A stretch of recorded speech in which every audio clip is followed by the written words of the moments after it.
മംഗലസൂത്രം ഒരു പവിത്രമായ ചരടാണ്. അത് ശരിക്കും ഒരു കോട്ടൺ ചരടായിരിക്കണം, ഒരു പ്രത്യേക തരത്തിൽ തയ്യാറാക്കിയത്, അല്ലെങ്കിൽ പട്ടുനൂൽ ആയിരിക്കണം.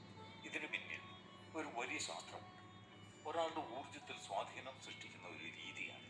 നിങ്ങളിൽ നിന്ന് ഒരു പ്രത്യേക നാഡിയെടുക്കുന്നു, നിങ്ങളുടെ പങ്കാളിയിൽ നിന്നും ഒരു പ്രത്യേക നാഡിയെടുക്കുന്നു, എന്നിട്ട് ആ ചരട് ഒരു പ്രത്യേക വിധത്തിൽ തയ്യാറാക്കുന്നു.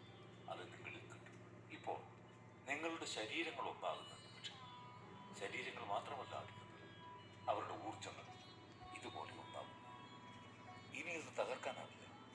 നിങ്ങളത് തകർത്താൽ രണ്ടുപേരിലും അത് ഗുരുതരമായ നാശമുണ്ടാക്കുന്നു. അവരെ മുറിച്ചു മാറ്റേണ്ടി വരും. ഇങ്ങനെയാണ് വിവാഹങ്ങൾ നടന്നിരുന്നത്.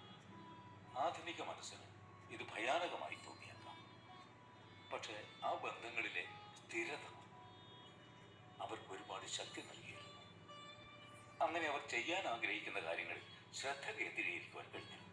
കാരണം അവിടെ വൈകാരികമായ അക്ഷതാവസ്ഥ ഉണ്ടാകുന്നില്ല. എൻ്റെ ഭർത്താവ്